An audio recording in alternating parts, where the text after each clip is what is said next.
Bonjour à tous, bonjour à toutes, merci de votre fidélité. Nous sommes donc sur Radio Fréquence Atlantique et comme toutes les semaines, nous allons écouter des informations concernant l'actualité nationale, internationale et une partie des constructions. Mais cette fois-ci, nous allons faire un seul point global, puisqu'il s'agira des élections et de la démocratie.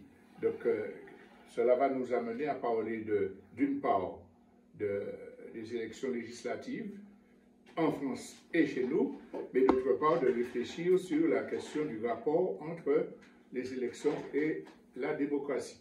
Alors, ce qui a motivé ce choix-là, c'est que nous avons été interpellés pendant toute cette semaine par plusieurs personnes qui nous demandaient conseil. Nous avons que les choses étaient confuses et qu'elles ne savaient pour qui voter. Alors, évidemment, à toutes ces personnes-là, nous avons répondu qu'il n'était pas question qu'on leur donne de consignes de vote, que c'est leur âme et conscience qui devait les guider et qu'ils devaient se faire confiance, qu'elles devaient se faire confiance, ces personnes-là. Et ceci dit, nous avons discuté de notre vision des choses et voilà pourquoi nous partageons avec vous ces réflexions-là à travers ce seul thème. Alors, première remarque, nous avons discuté d'une idée qui se développe ici, mais qu'on a entendu beaucoup en France, concernant les motivations des votes de certains électeurs qui disent les autres ont échoué, donc nous allons essayer quelqu'un d'autre.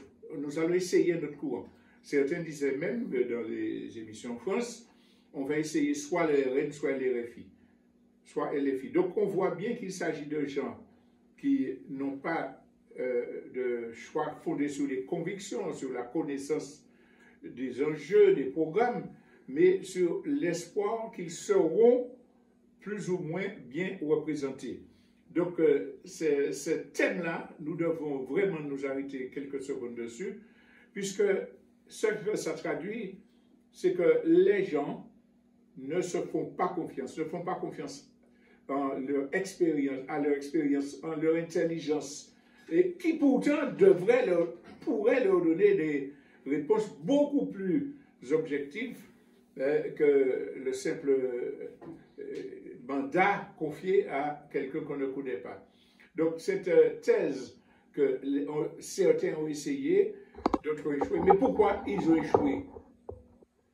Et qu'est-ce qui permettrait qu'on fasse confiance aux nouveaux qui viennent pour qu'ils échouent encore? Mais on est bien conscient que, prenons le cas des présidentielles françaises, depuis l'ère de Sarkozy, qu'il fallait changer, c'est le changement, on a mis Hollande, et puis Hollande c'était pire, après on a mis Macron, c'est encore pire. C'est un cycle qui montre que la représentation ne suffit pas à garantir un progrès ou un changement, puisque tous ceux qui viennent dans la compétition ont les mêmes objectifs politiciens. Je dis tous ceux. La grande majorité de ceux qui viennent ont des objectifs politiciens. Et ceux qui n'en auraient pas d'objectifs politiciens, ils ont souvent peu de chances d'aboutir parce qu'ils sont écrasés par le système. On va revenir sur ce thème-là. Donc, une fois pour toutes, s'il s'agit de dire les autres ont échoué, donc j'essaie un nouveau candidat, c'est une hérésie. On ne peut pas continuer à jouer sa vie, parce qu'il s'agit de ça, de nommer des gens qui influent sur notre vie, comme au casino, on tire un coup, si on gagne, on gagne, si on ne gagne pas, on ne gagne pas. Non, on ne peut pas fonder la direction de la société, le choix des dirigeants de la société sur des choix comme si on jouait au casino. Ou bien chez nous on dit, pas acheter chat en sac. Pas acheter chat en sac. C'est une façon de dire que nous devons, en tout état de cause, réfléchir, nous poser des questions. Alors, soit on arrive à une conclusion, on va voter pour quelqu'un, ou on s'abstient. Mais on le fait en toute connaissance de cause. Deuxième élément sur lequel on a discuté, c'est sur la question du danger de l'arrivée de l'extrême droite au pouvoir. Alors, beaucoup de gens disent, il ne faut pas que l'extrême droite arrive au pouvoir, donc je ne vais pas voter pour le RN. Cette logique-là montre qu'on a été influencé par la propagande du gouvernement, des médias, mais qu'en réalité, on n'a pas réfléchi sur ce qu'est exactement l'extrême droite et comment elle arrive au pouvoir. Nous disons tout de suite que l'extrême droite n'est pas que le Rassemblement national et que l'équipe de Macron, comme l'équipe des Républicains, et même certains éléments de la gauche, participent au développement des idées de l'extrême droite, à l'arrivée de l'extrême droite au pouvoir.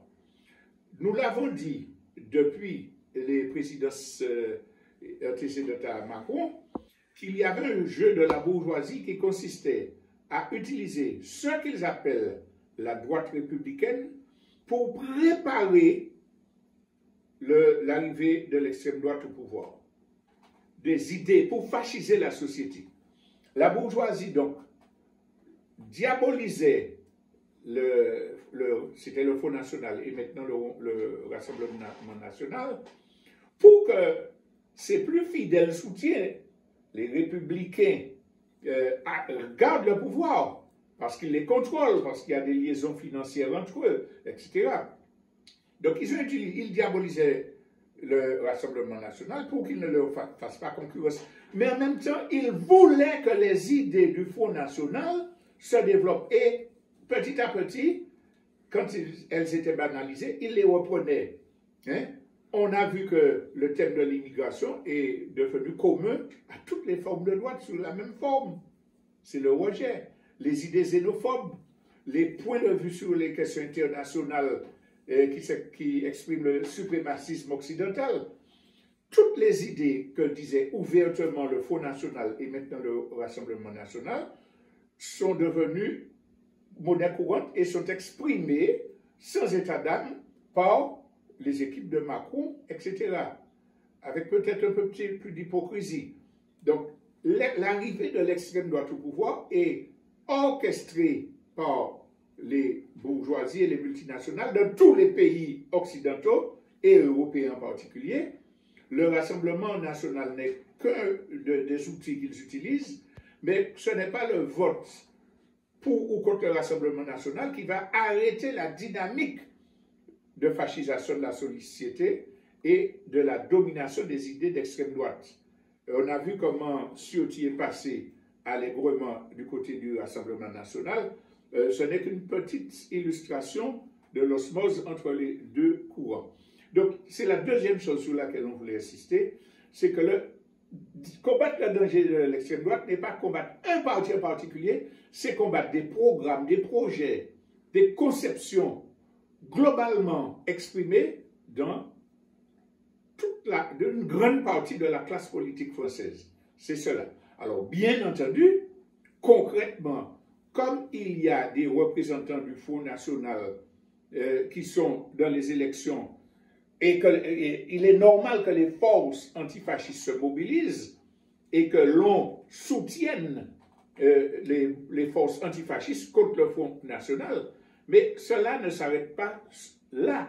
Et le choix concernant le vote des législatives dans chacune des circonscriptions reste lié à l'analyse globale qu'on fait des individus, des partis dans son pays. Je dis ça pour parler de la distance qu'il y a entre le danger Front National, Rassemblement National en France, les porteurs que les syndicats, les fronts populaires, les féministes, etc. se mobilisent contre lui, et puis ce qui se passe en Martinique où la situation est tout à fait différente.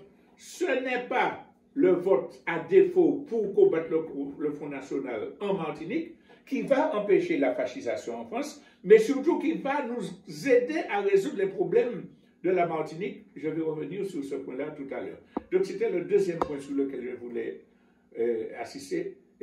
Ne sombrez pas au chantage de faire barrage au Front National, mais plutôt définissons l'attitude qui nous permettra de combattre le développement de l'extrême droite en Occident et la fascisation qui s'étend, y compris dans notre pays.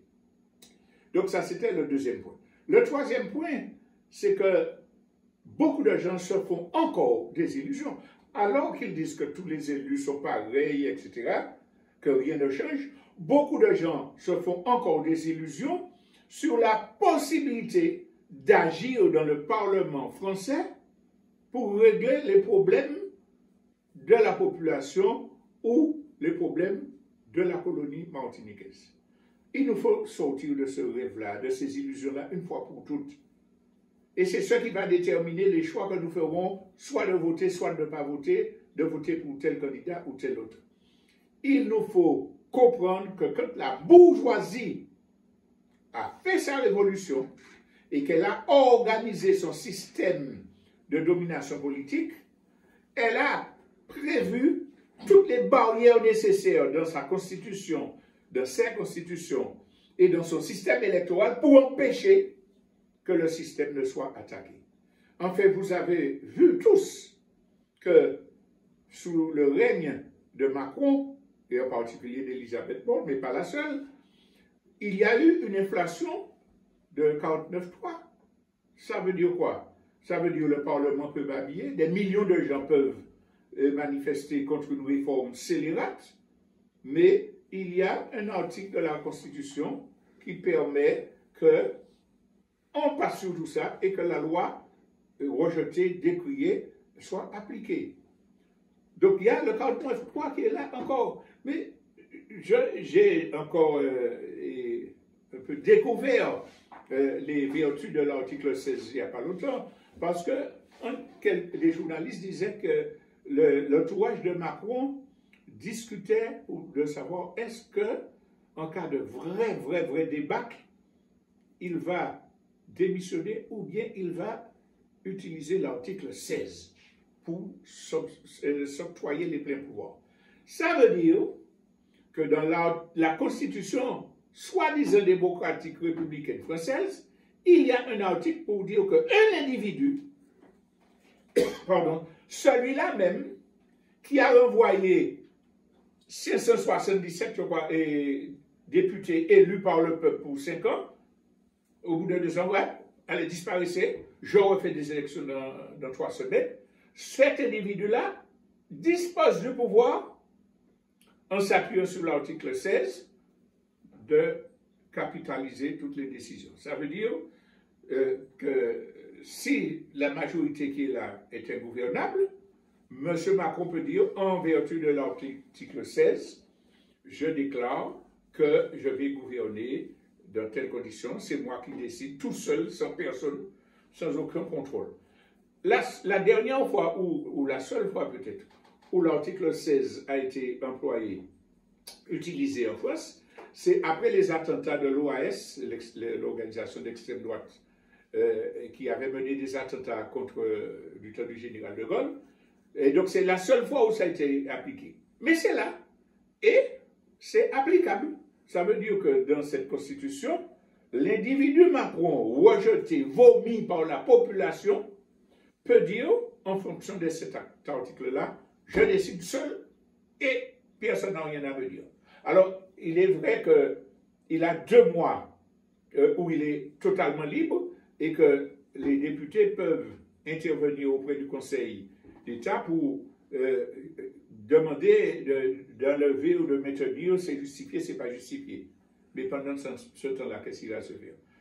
Mais même si Emmanuel Macron ne tombe pas dans cet excès-là, ce que je veux dire ici, c'est que la Constitution, les lois, ont tout prévu pour que la bourgeoisie, les classes dominantes, gardent le pouvoir derrière un masque d'élection démocratique.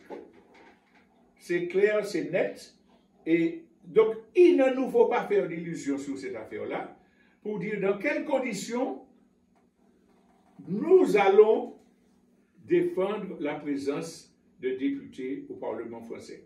Je reviendrai sur cet aspect-là tout à l'heure. L'autre élément, le 4e point sur lequel je vais insister, c'est que, au-delà même du cadenassage par les lois, par la Constitution, le système capitaliste, ce système colonialiste, impérialiste, est constitué de telle sorte que la puissance de l'appareil médiatique et des instituts de sondage qu'ils contrôlent est telle qu'ils peuvent fausser des élections. On a un cas tout à fait patent avec les élections concernant le Rassemblement national et LFI. Les médias ont tout fait pour écarter la gauche, décrédibiliser, salir, pour dire, même en les critiquant, que c'est le Rassemblement national qui est fort. C'est eux qui arrivent. C'est lui que c'est Marine Le Pen qui sera candidate contre Macron au présidentiel. Tout est fait pour orienter l'opinion, l'esprit des gens sur un choix décidé par ces gens-là.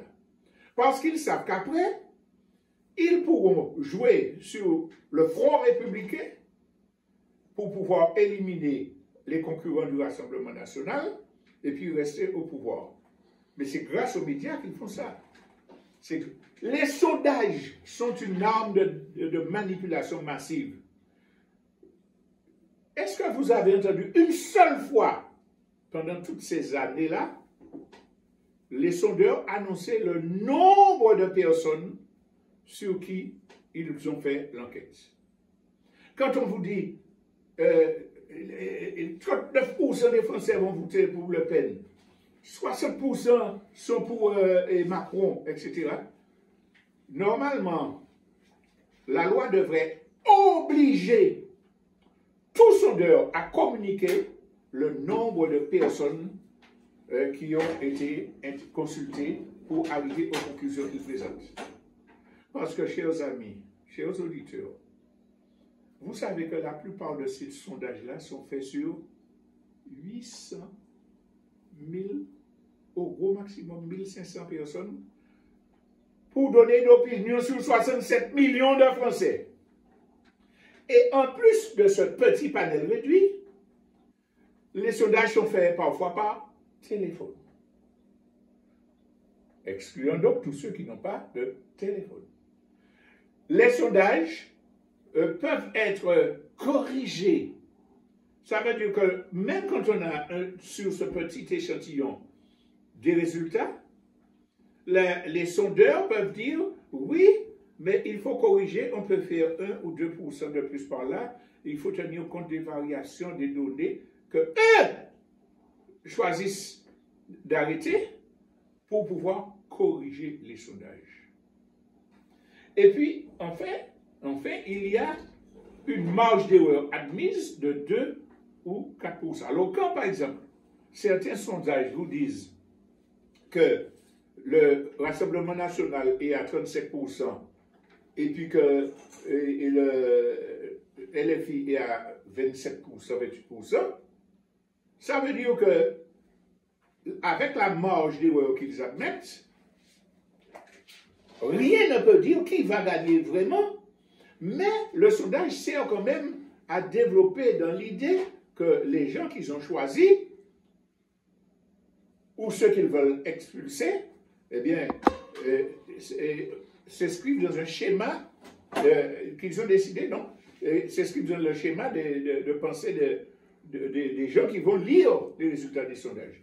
D'ailleurs, hors élection, il faut savoir que les sondages sont souvent payés par des entreprises, des partis, et que les sondeurs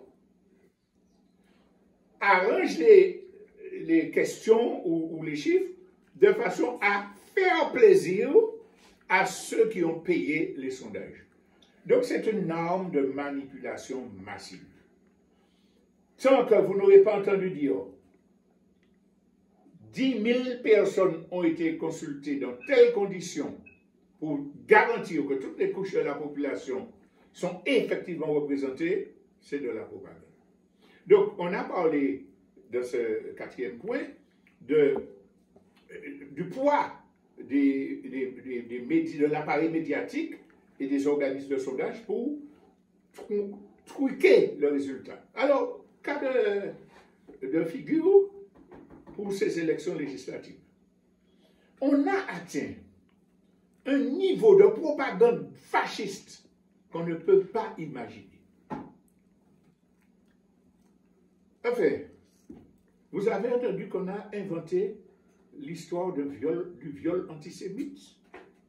Et puis qu'on fasse des manifestations de tous les médias, viol antisémite, viol antisémite. 2 jeunes voyous de 13 ans violent une petite fille de 12 ans. Il se révèle qu'elle est juive. C'est un viol antisémite parce que la petite fille a dit qu'on l'a appelée sale juif. Donc 2 petits gars de 13 ans, délinquants, puisqu'on voit ce qu'ils sont capables de faire, sont des antisémites. Ils ont une idéologie, ils savent ce que c'est, etc. Même s'ils ont dit ça, on sait bien que des gens débiles, des délinquants disent n'importe quoi. Et surtout à cet âge-là. Mais même s'ils ont dit ça, pourquoi ont-ils dit sale juif? Est-ce que ça veut dire qu'ils sont antisémites? Ou bien est-ce qu'ils ont dit ça parce que le comportement des Occidentaux aujourd'hui cultive la haine des Juifs? Quand vous avez un État sioniste qui massacre des dizaines de milliers d'enfants, de femmes, qui tue, que la communauté internationale laisse faire, encourage en donnant des armes, et puis que des gens vont avec des drapeaux palestiniens pour dire non au génocide sioniste, qu'on les traite d'antisémites,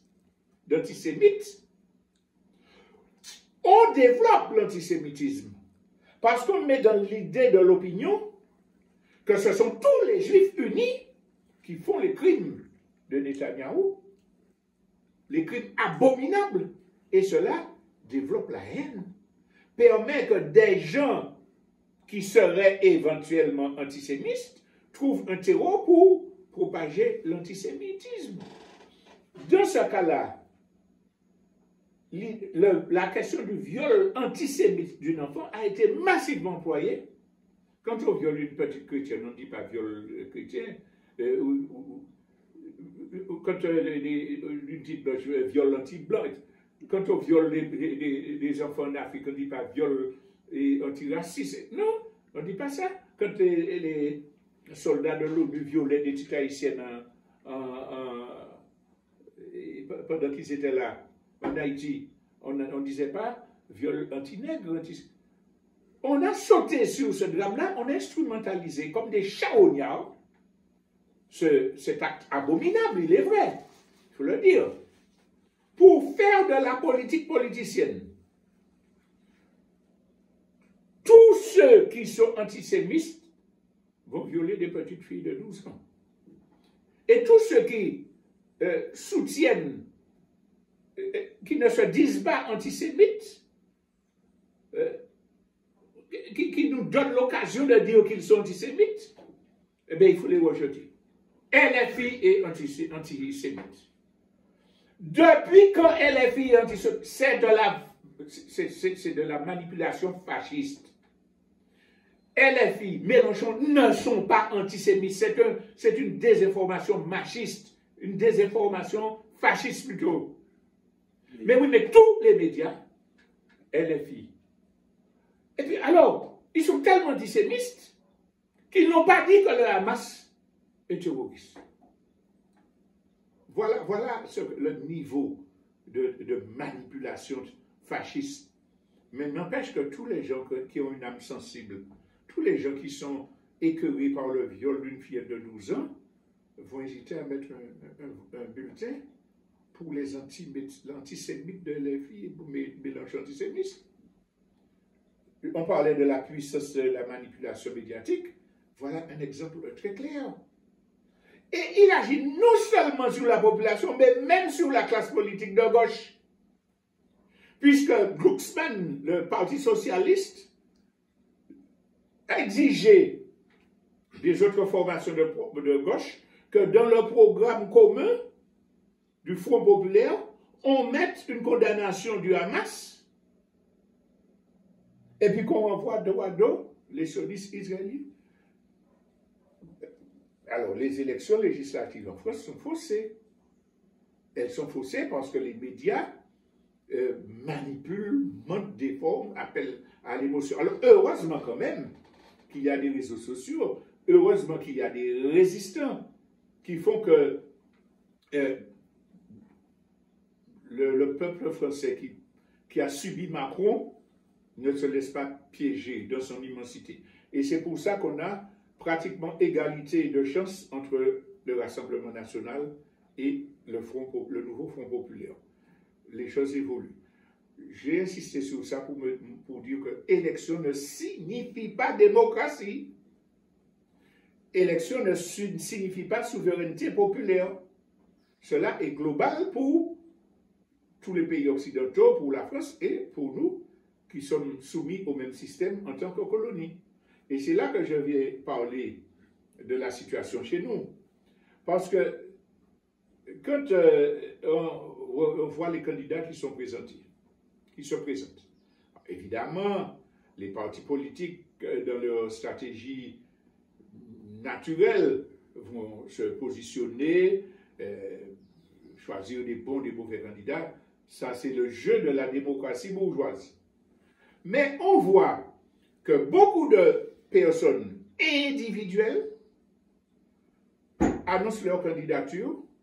Et pourquoi ils annoncent leur candidature? Parce que tous les autres politiciens ont échoué. Tous les hommes politiques sont des vendus. Tous les hommes politiques n'écoutent pas le peuple. Ben oui, si par hasard, par extraordinaire, ils étaient élus, ils deviendraient hommes politiques ou femmes politiques. Leur argumentation qui dit que par essence, tout homme ou toute femme politique, c'est des corrompus qui ne font jamais rien, qui mangent de l'argent. Alors, tout le monde serait comme ça, sauf eux. Bon, ils n'y arriveront pas, bien sûr. Mais, qu'est-ce que ça montre? Ça montre que ce sont des gens qui sont profondément aliénés. Chaque fois que j'emploie le mot aliéné, aliénaté ou le mot aliénation, j'explique qu'il ne faut pas le prendre comme une injure. Il ne faut pas le prendre comme un mépris, péjorativement, non. Il faut le prendre au sens étymologique. Un aliéné, c'est celui qui pense, qui agit à partir d'idées que l'autre lui a inculquées. C'est ça, alienus en latin. Ce qui appartient à l'étranger. C'est dans ce sens-là que l'on dit, pour qu'il n'y ait pas de méprise. Mais c'est ça qu'il faut dire.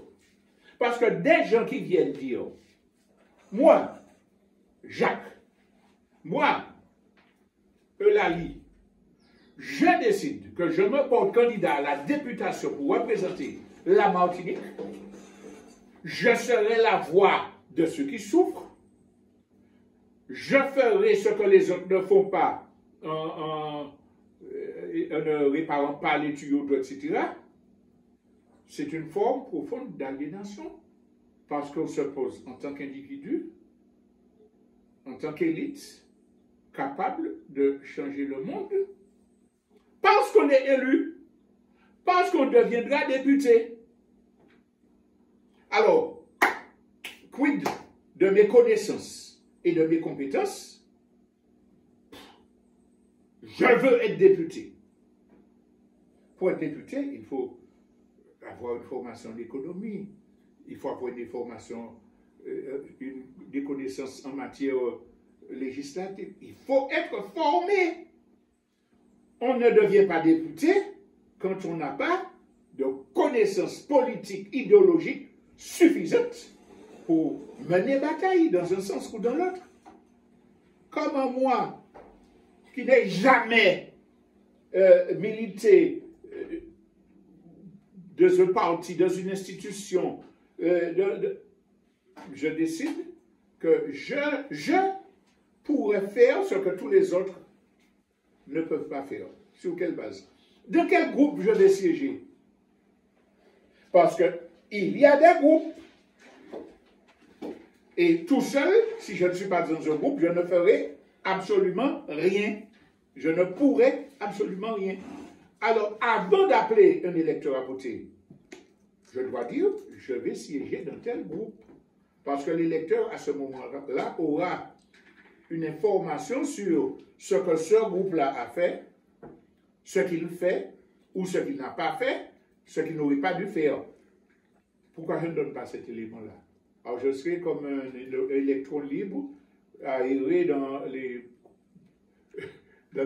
couloirs du Parlement, et puis je vais faire la Martinique avancer. Mais si je fais ça, alors il y a deux cas, soit je suis un farceur, soit je suis inconscient de la réalité. Et là, c'est le cas pour beaucoup. On rêve, on est dans l'illusion, dans l'idéalisme total. Et je suis le sauveur autoproclamé. Alors, dire cela, c'est pour dire qu'on ne doit pas mépriser le peuple comme ça. C'est un mépris en direction du peuple martiniquais qui est là, qui lutte, qui joue batte, qui a ses problèmes, et puis à qui vient dire, bon, les gars, aujourd'hui j'ai décidé de vous représenter. Attendez, c'est un mépris vis-à-vis du peuple martiniquais. Bon, la réalité a montré que ces candidatures-là n'arrivent nulle part. Mais n'empêche que ça met de la confusion et ça met du doute encore quant à la crédibilité de l'action politique. Face à ça, comment devons-nous réagir? Bon, mon oncle a fait cinéma, il fait cinéma. Mais je ne peux pas dire que, bon, comme il a dit qu'il va régler les problèmes de l'eau, comme il dénonce, d'ailleurs, à grand renfort d'insultes pour certains, les autres candidats, que je déteste, eh bien, donc, je vais lui donner le mot. Non, il faut qu'on arrête avec cette comédie-là. La situation de notre pays est trop grave pour que des gens puissent entretenir ce genre de confusion. Alors, parmi les candidatures individuelles qui peuvent être de bonne foi, qui peuvent venir de gens qui ont des compétences réelles, qui sont des militants, il y en a qui devraient comprendre que ce n'est pas la bonne voie. Parce que quand on n'a pas une implantation dans le peuple, quand on n'est pas mandaté par le peuple, au nom de quoi s'autorise-t-on à aller dire « je vais parler au nom du peuple ». Si un candidat individuel, même si c'est un petit groupe, etc., est effectivement implanté, qu'il est, pas 15 jours avant les élections, qu'il est lié à des populations avec lesquelles il discute. Bon, si j'étais député, je proposerais ça. Qu'en pensez-vous? Parce que ces gens-là ont des compétences. Ils peuvent devenir d'excellents députés. Mais qui vous donne le droit d'aller discuter de choses que le peuple ne vous a pas mandaté pour dire? Donc, on rentre dans le schéma bourgeois, occidental, qui n'a rien à voir avec la véritable démocratie, avec la véritable souveraineté populaire. On rentre dans le jeu, on rentre dans le théâtre. Mais alors, ne disons pas, ne faisons pas de critique à ceux qui l'ont déjà fait et qui continuent à le faire, puisqu'on fait la même chose. Je pense que les Martiniquais et les Martiniquaises sont assez avisés pour savoir qui est susceptible de les représenter sérieusement ou pas.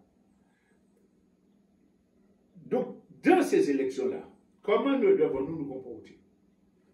Comme nous l'avons dit, nous ne donnons pas de consigne de vote. À chacun, d'après son expérience, les éléments dont il dispose, les réflexions qu'il fait, de décider, je connais le programme ou le travail de telle personne, de tel candidat, je décide de donner ma voix. Je ne connais pas le programme, les intentions, le style de vie, l'implantation du candidat, je ne lui donne pas ma voix. Je ne vote pas, point. Je me rappelle tout ce baratin qui avait été fait. Il faut des jeunes, et puis ni des jeunes qui viennent présenter, enfin, on le voit, puis ils disparaissent parce qu'ils perdent. Il faut des femmes. On a compris qu'il y a des femmes qui sont aussi réactionnaires que les hommes. Ils font partie de la même espèce. Et puis qui qui ont plombé le pays. Bon, donc ce n'est pas l'image de la personne, c'est la connaissance de cette personne-là en particulier sur le long terme, son implantation, son programme, ses intentions, les liens qu'il a avec la population pour se soumettre à son contrôle et à la connaissance de ses revendications. C'est ce qui doit nous guider. Donc, que chacun fasse en fonction de ses décisions. Nous ne donnons pas de construction de consigne de vote. Et pour terminer, ce que je voulais dire, c'est que les élections, contrairement à ce que certains camarades disent, peuvent être utilisées. Dimanche dernier, je disais dans quelles conditions? Dans la mesure où une organisation politique fait un travail aux côtés du peuple et en liaison avec les masses, les mobilise, les organise, il est possible que ce groupe-là, que cette mouvance-là décide de participer à des élections pour faire barrage à, pour empêcher que, etc., pour proposer que, ou surtout dans les élections locales, pour préserver ce qui peut être préservé. On dira ce qu'on voudra, on pourra avoir les désaccords qu'on veut avec Garcés Malsa. Quand il était maire de Sétane, il a effectivement protégé le pays, son environnement. Il a lutté contre l'invasion de capitaux étrangers. On aurait préféré qu'un proche du Front National soit là. Donc, une organisation peut décider d'aller dans certaines élections locales ou d'aller au Parlement. Il faut dire que lors des dernières législatives, il y a eu une série de députés venant des colonies qui ont secoué la table, qui ont fait bouger les choses, qui ont dénoncé le colonialisme français. Mais bravo! On aurait préféré que ce soit des représentants du Front National ou du Parti Socialiste local. Non. Donc, une organisation, encore une fois, peut décider de participer, mais en fonction de son implantation et de ses objectifs globaux, surtout en considérant que les élections ne sont qu'un front, et un front secondaire par rapport au travail de mobilisation et d'organisation des masses, des luttes. Par rapport au travail de vulgarisation de l'information politique, économique, internationale, qui nous permet de préparer l'émancipation de notre pays. Donc oui, c'est possible, mais si ce n'est pas le cas, c'est de la fumisterie. À l'heure actuelle, je l'ai développé dimanche dernier, la civilisation occidentale est en train de se déliter, l'impérialisme occidental, et particulièrement français, va vers sa chute. Ça va les rendre plus agressifs, plus violents, comme Ferry Kanaki. Et nous devons nous attendre à des affrontements solides. Mais il y a à côté de cela toutes les menaces dont on a déjà parlé, climatiques, de guerre, de fascisation, qui demandent que là, il y a urgence pour que nous nous organisions au niveau martiniquais, au niveau national, sur une base de démocratie directe, et que nous développions une cohésion nationale qui chasse tous les cancans politiciens, les ambitions individualistes, pour que nous nous préparions à l'affrontement avec le colonialisme français. Donc, un résumé de ce thème central que je voulais faire, élection ne signifie pas démocratie.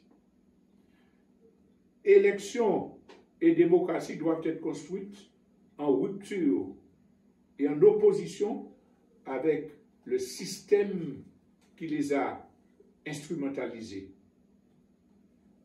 Donc, voilà quelques éléments. Je pense que nous aurons l'occasion de discuter dans la partie interactive vous pouvez téléphoner au 03 14 03 pour cela. Dans quelques instants, on va écouter Thierry Joseph Angélique nous parler de la situation en Martinique. Et je vais vous laisser avec notre traditionnel jingle que nous écoutons comme avant.